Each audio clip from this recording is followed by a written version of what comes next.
The night everything fractured between Nathan and his wife started with a question whispered so gently it almost felt weightless. But that one soft question carried the accumulated burden of countless unspoken disappointments and unseen sacrifices. When Rebecca finally asked Nathan why he no longer seemed to desire her, he offered only a weary, strangely serene smile and spoke the truth that had lived silently inside him for far too long. He told her the reason was painfully straightforward: she had already given away what had once been rightfully his. In that instant, the air inside their modest home on the outskirts of Columbus, Ohio, grew thick and still, as though the house itself recognized the depth of the confession hanging between them. Before we move forward with this tender, aching story, if you value kindness, the possibility of forgiveness, and the quiet strength of second chances, please take a second to like, comment, share, and subscribe. Your support allows stories like this one to find the hearts that need them most. Nathan Caldwell had once considered himself among the most fortunate men on earth. It began years earlier on a rain-soaked afternoon inside a cozy little bookstore cafe. Rebecca had stepped into his life like a chapter written by destiny itself, singular and irreplaceable. Her laughter came easily, she trusted people even after they let her down, and she carried a gentle warmth that made even strangers feel seen. Nathan, a reserved carpenter who crafted cabinets and custom furniture entirely by hand, fell for her gradually but completely. Rebecca was a nurse at a nearby hospital, frequently returning home bone-tired. Yet Nathan always marveled at how deeply she cared for her patients. They were married in a simple, heartfelt ceremony back in Tennessee, surrounded by the people who mattered most. For the first several years, their days felt uncomplicated and full of light. They purchased a small house on the edge of Columbus, painted every room together, and filled the front yard with flowers they tended side by side. On weekends, Nathan worked in the garage shaping wood while Rebecca sat close by, reading aloud or recounting stories from her shift. Money was tight, but joy was plentiful, shared dreams, easy laughter, and a quiet certainty that their bond felt unbreakable. Life, however, seldom remained still.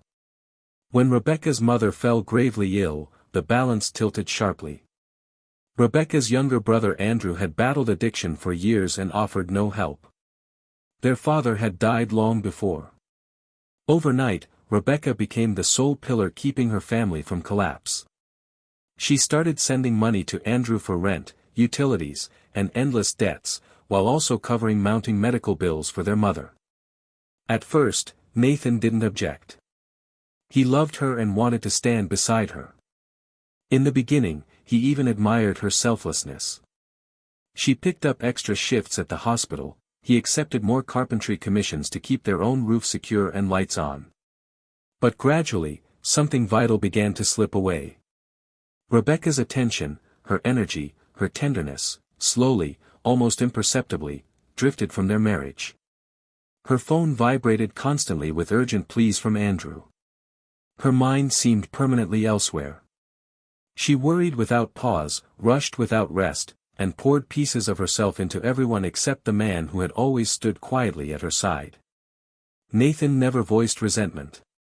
He simply did what came naturally, he worked harder and loved more silently. When she returned drained, he prepared dinner. When she wept over Andrew's latest crisis, he held space for her tears. When she transferred money they could barely spare, he stayed up late in the workshop, sanding and staining until his fingers ached, taking on rush jobs from clients scattered across Ohio. Years slipped past in this rhythm. And slowly, Nathan began feeling an emotion he never imagined would enter his own home: invisibility. It wasn't solely about the money. It wasn't even the relentless emergencies with Andrew. It was the small, everyday intimacies that vanished, the conversations that faded into silence, the evenings where Rebecca sat across the room lost in her screen instead of beside him, the way she no longer noticed when he returned with bandaged hands or arrived home hollow-eyed from exhaustion. The warmth between them didn't explode in a fight, it simply eroded through thousands of tiny, unnoticed absences. One bitter winter night, Nathan returned after a grueling delivery. A hand-built dining table carried 3 hours through swirling snow to a client in Cleveland. His hands were raw and split from the cold. He pictured Rebecca greeting him with the soft, knowing smile she once reserved just for him. Instead, he stepped into the living room to find her hunched over her phone, urgently wiring another substantial sum to Andrew, who had once again spiraled into chaos. She glanced up only briefly, murmuring an apology before explaining she had to fix this right now. Nathan gave a small nod, said nothing, and retreated to the garage. That night, something inside him shifted irreversibly. Not rage. Not bitterness.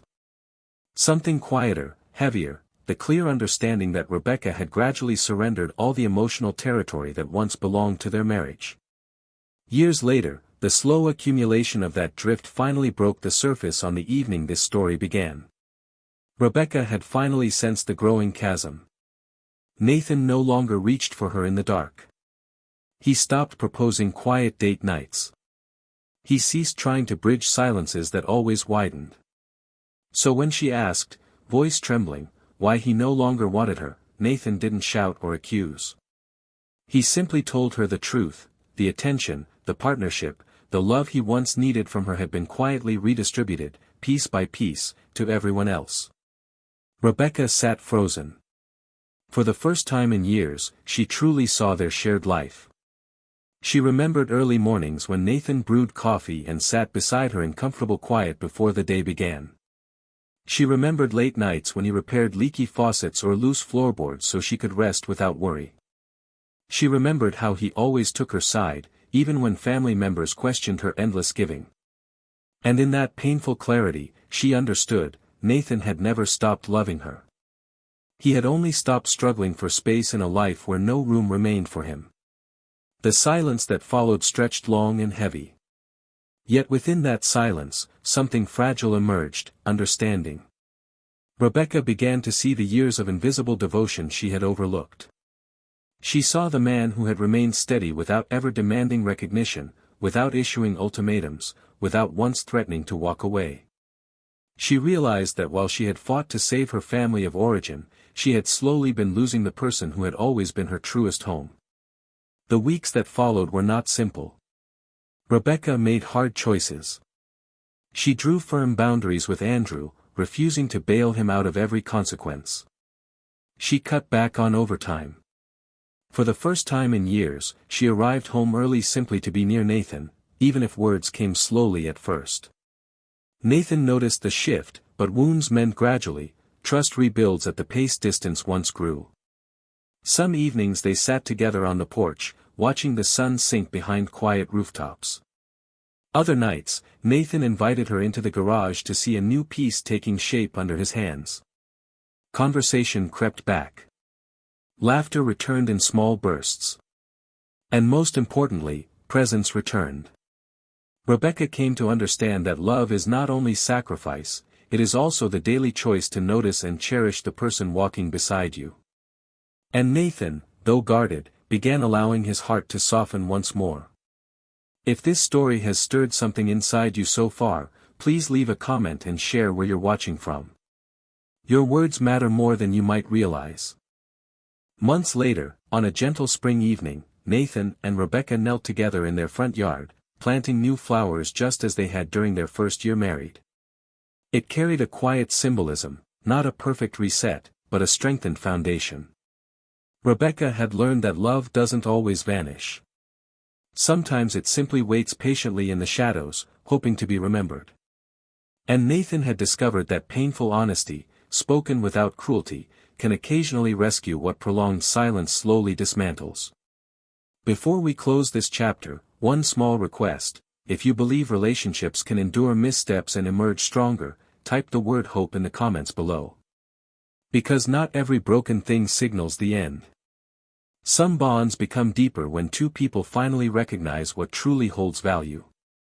If this story touched you, prompted reflection about your own life, or reminded you to appreciate someone who has been quietly standing beside you, please like the video, share it with anyone who might need its message, and subscribe for more stories that speak to the heart.